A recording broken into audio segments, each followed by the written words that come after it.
Speaking of guys synergy getting called up, maybe not in the fashion that we're used to between the NHL and the AHL, but while we talk prospects, we can't talk about all these guys without addressing the arguably the best prospect in the system for the Hurricanes in Nikishin, who the club is all but confirmed that we will. They said as soon as his season ends, he is good to sign with us. Yep. And he has expressed before when people have asked him, he said, I'm good to sign. I'm ready to sign with them.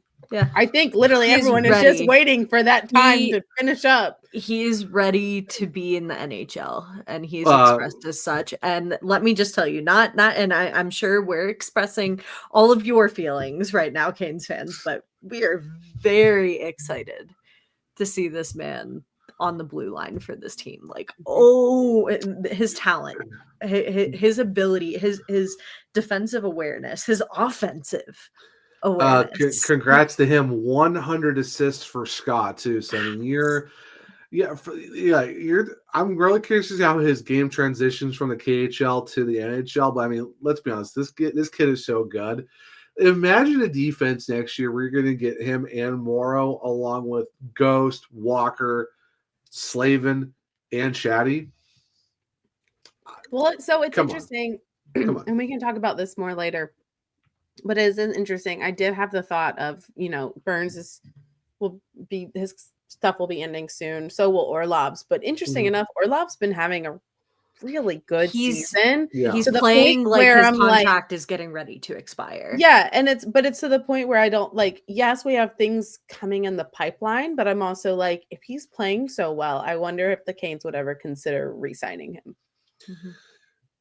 I could see that happening. But you would also have to hope that the AAV is a little bit low. I mean, while the cap is going up next year, you cannot carry that 775.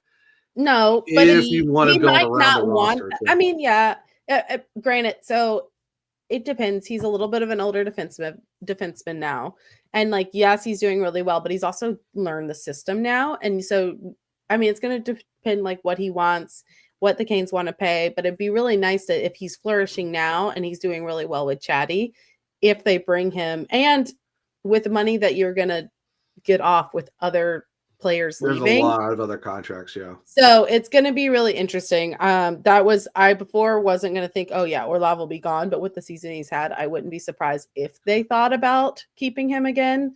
Just that, and I honestly, I think I would hope he's of the same mindset as management too, that $7 million contract is a lot, and given what the Canes expect from defensemen like him, maybe hasn't lived up to that for the whole 3 years. And so I think there is a good chance that negotiation happens, and it's a lesser contract. Again, he is an older defenseman too, so yeah. I don't see it being a super long-term contract. But yeah, I mean, if you want to give more time, then yeah, you can definitely re-sign Orlov. You bring in Nikishin, then you got Chatty and Orlov, together again. And then you got, Ghost and Walker. Then it's okay, what do you do with Nikishin? Do you put him with Slaven, or do you put, maybe, someone else up there? Because likely Ghost and Walker both play left. They both play on either side. So you can work something out. Maybe you move Walker up, or do you play Nikishin offside? There's a lot of options for the Hurricanes next year for defense. That almost kind of scares me a little bit, though, too, thinking of how different, vastly different Nikishin and Slaven are too. I'd be a little, maybe not scared, but it's Slaven does a lot for the team, and I want.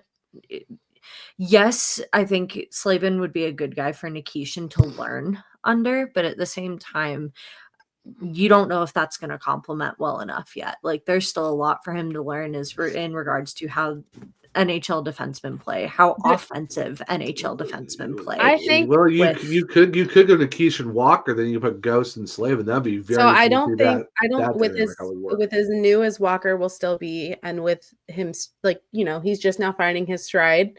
And with as good as Nikishin is, it's still he has to learn our system, and I think that they have realized for guys that are just as so offensively mindset as Nikishin. they put D'Angelo, they put Burns, they put Hamilton, they all put him with Slaven for a reason, because it's allowing them to learn the system while having someone to cover them when for some reason they make a mistake while learning the system and doing their offensive, like that's their forefront. So that's why I think they typically put him with Slaven, because Slaven's so reliable. Slaven's such a good teacher. Maybe they'll switch it up later, but I feel like when it's the first new guy, that's who they're going to slot someone in with. What I worry about too, though, is we talk again and again and again about how Slaven is one of, if not the greatest defensive defenseman in the league. You've seen a little bit of a push from him recently, or at least I have, getting more involved in the O zone. Maybe he's not pushing as deep into the zone as some defensemen do, but you're seeing him get more involved in plays, taking those shots that maybe you don't see him take every single day too. And I can't help but think if that's a certain level of comfortability playing next to a guy like Burns, they've gotten to know each other well, and gotten to a point where, you know, Burns is learning, okay, if I see Slavo pushing up, maybe I need to hang back for a little bit too. And they've been able to read that with each other really, really well too. And I'm really scared to take that away from Slaven, because he looks comfortable. I think it also comes, if you watch him though, on a lot of the stuff most recently, he has definitely taken more shots. Like, yeah, he knows when to gap up if he has security behind him, but you can see him taking more of those shots and taking more like the puck himself all the way up the ice when the team is behind, when the team really needs a goal, when they need that offensive push they've been stuck in their zone a while.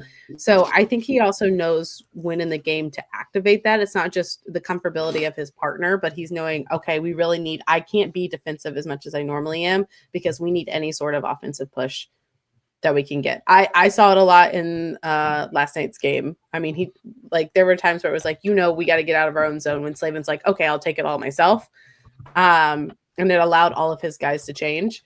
But I agree. I mean, it's gonna be weird. Like, we thought this season when we were gonna lose Pesci and Shea potentially, we were like, what's gonna happen? And we were like, who's gonna go where?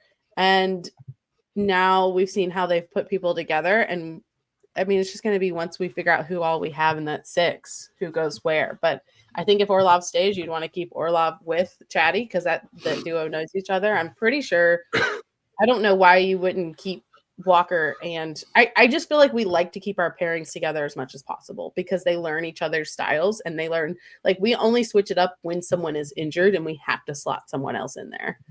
So I would say it's just because of the fact that you put Nikishin on his offside, because he plays the same side as Slaven. So if you don't want to put him on his offside and keep him on that left, then that's why you might say, okay, Ghost and Walker can play on both sides of the ice. Maybe one of them moves up with Slaven, and then whoever else is available sticks with Nikishin. So that could be a possibility too. So, but like I said, if they feel like that Nikishin can't play on the right side, then yeah, you could see him with Slaven. But it just all depends on how they feel about playing him offside. Yeah. So I honestly just think that we like to have a more experienced defenseman in our system on one of the pairings, and a Walker Nikishin is a little bit more inexperienced. Like, Walker will have a little more experience, but he's still, getting his sea legs. Like we said, Chatty and Orlov was able to fight because Chatty knew the system. Slaven always knows the system. That's how Pesci was for Shea. So it'll be interesting.